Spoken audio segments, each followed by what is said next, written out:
Hello बच्चों। अब screen पे आप ध्यान से देखेंगे, ये क्या होता है, कॉम्प्लेक्स नंबर के एक अलजेब्रिक ऑपरेशन में आता है। और वो किसका ऑपरेशन होता है, कॉम्प्लेक्स नंबर में मॉडुलस का ऑपरेशन।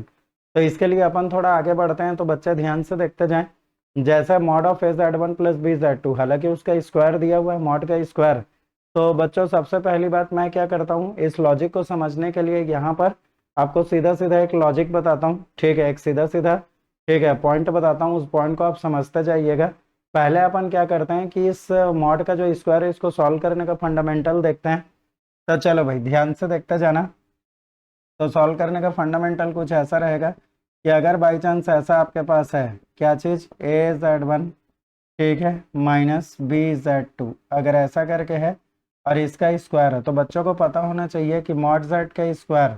तो मॉड जेड का स्क्वायर इसको अपन क्या लिख सकते हैं, जेड इंटू जेड बार लिख सकते हैं, जेड इंटू जेड बार कर सकते हैं, हाँ या ना बच्चे ध्यान से देख लें।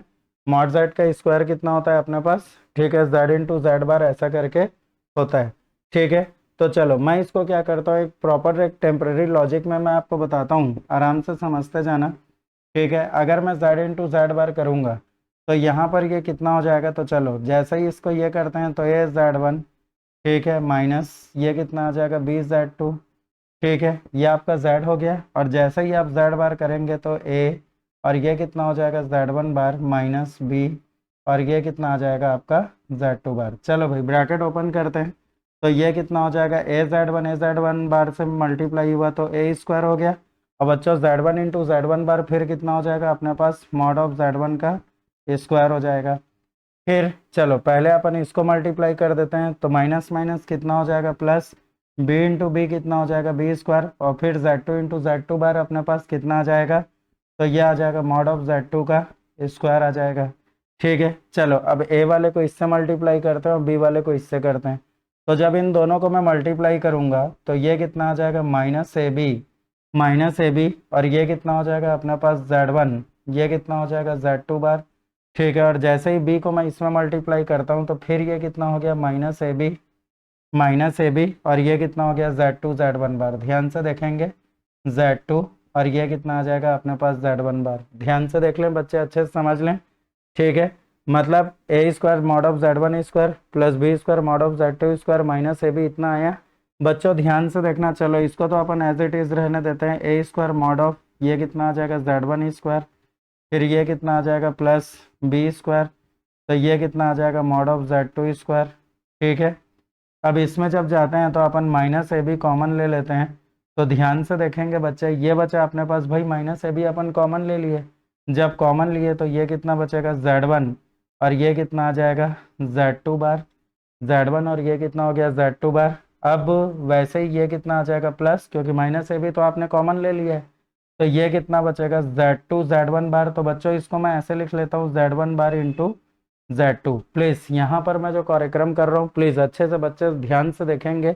इसको मैं ऐसा कर सकता हूँ क्या, कि जेड वन बार को मैं जेड वन ले लिया, और जेड टू बार को मैं जेड टू को मैं केवल जेड टू बार कर दिया, और ये पूरे का बार कर दिया। अब इसको जब अपन ब्रेक करेंगे तो क्या आ जाएगा, जेड वन बार इंटू जेड टू बार का बार कितना हो जाएगा, जेड टू। तो देखो वापस यही चीज़ आ जाएगा, तो इसको अपन कंबाइन करके लिख दिए। मतलब अगर बच्चे यहाँ पर ध्यान से देखें तो आपको एक बढ़िया चीज़ दिखाई देगा, Z one into Z two bar एक कॉम्प्लेक्स नंबर है, मान लो जेड है, तो जेड प्लस ये किस फॉर्म में आ रहा है, जेड बार में आ रहा है। हमेशा ऐसा आता है बच्चों, जैसे ही आप करेंगे Z one minus Z two का स्क्वायर या Z one plus Z two का स्क्वायर करेंगे, उसके मैग्नीट्यूड का स्क्वायर, तो जेड इंटू जेड बार करके आप ब्रेक करेंगे, मल्टीप्लाई करेंगे तो हमेशा आएगा। तो एक छोटा सा लॉजिक है बच्चे, ध्यान में रखेंगे कि जैसे मान लो कि अपने पास ये कितना है, z इक्वल टू ये कितना है अपने पास, x प्लस आई वाई है। ध्यान से देखेंगे, z इक्वल टू कितना है, x प्लस आई वाई, और z बार कितना है अपने पास, ठीक है, x माइनस ये कितना हो गया, आई वाई। तो बच्चों जैसे ही आप ऐड करते हो z प्लस जेड बार, देखो ऐसा ही कुछ सिचुएशन यहाँ पर आ रहा है, z प्लस जेड बार करते हो तो ये कितना आ जाता है, ठीक है, टू आई, और ये कितना हो जाएगा y, है ना। मतलब अपन इसको ऐसा लिख सकते हैं, टू आई, और ये कितना हो जाएगा, इमेजनरी पार्ट ऑफ, ठीक है, वाई क्या चीज़ है, इमेजनरी पार्ट ऑफ जेड है। तो इस तरीके से लिखा जा सकता है।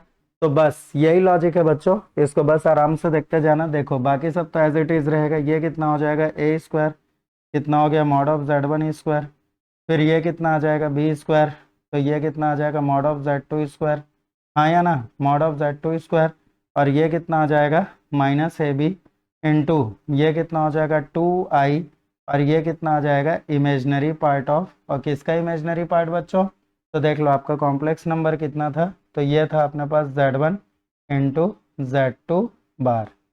सही बात है। तो कुछ इस तरीके से, मतलब अगर आप ध्यान से देखें तो इस परफेक्ट स्क्वायर की वैल्यू आपकी इसके बराबर आई। ठीक है, तो ये अपना एक रफ वर्क हुआ, एक बेसिक कंसेप्ट हुआ जिसको समझाने के लिए मैं ये रफ वर्क किया। ठीक है, तो प्रॉपर इसको मेंटेन करके चलेंगे बच्चे, कहीं पर भी कुछ छूटे ना, इस बात को ध्यान में रखेंगे, कहीं पर भी आपका कुछ छूटना नहीं चाहिए। क्लियर है? ठीक है, तो अभी जो अपन रफ वर्क किया उसमें अपन क्या देखे थे?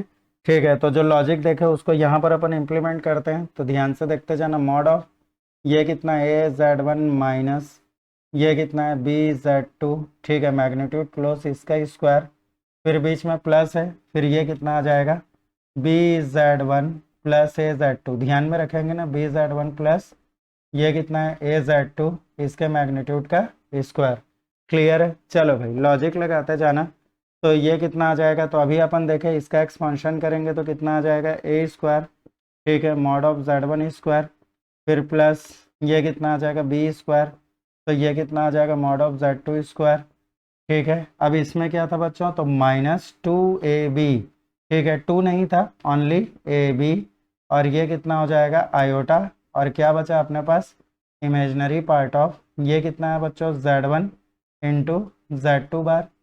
क्लियर है? ऐसा आया। फिर चलो बीच में प्लस है तो प्लस, अब ये क्या हो जाएगा चेंज हो जाएगा बच्चों बी स्क्वायर, तो ये कितना आ जाएगा mod of Z one square, फिर ये कितना आ जाएगा ए स्क्वायर, तो ये कितना आ जाएगा mod of Z two square, mod of Z two square, अब ये कितना आ जाएगा तो प्लस ए बी, प्लस ये कितना हो जाएगा ए बी आयोटा, और ये कितना आ जाएगा, तो बच्चों इसमें क्या है, जैसे ही अपन इसका कॉन्जुगेट लेंगे ना तो पूरा पॉजिटिव रहेगा, इसीलिए इसमें क्या निकलेगा प्लस ए बी। लॉजिक लगाएं या फिर जैसा रफ वर्क बताया वैसा आप फिर से करके देख ले। ठीक है, तो ये कितना आ जाएगा imaginary part of Z one into Z two bar, imaginary part of Z one into Z two bar. क्या है, एक बार करके देखने से लॉजिक हमेशा क्लियर हो जाता है। थोड़ा सा ऐसा करें कि बढ़िया मस्त प्लिंथ तैयार हो। समझ में आ रहा है?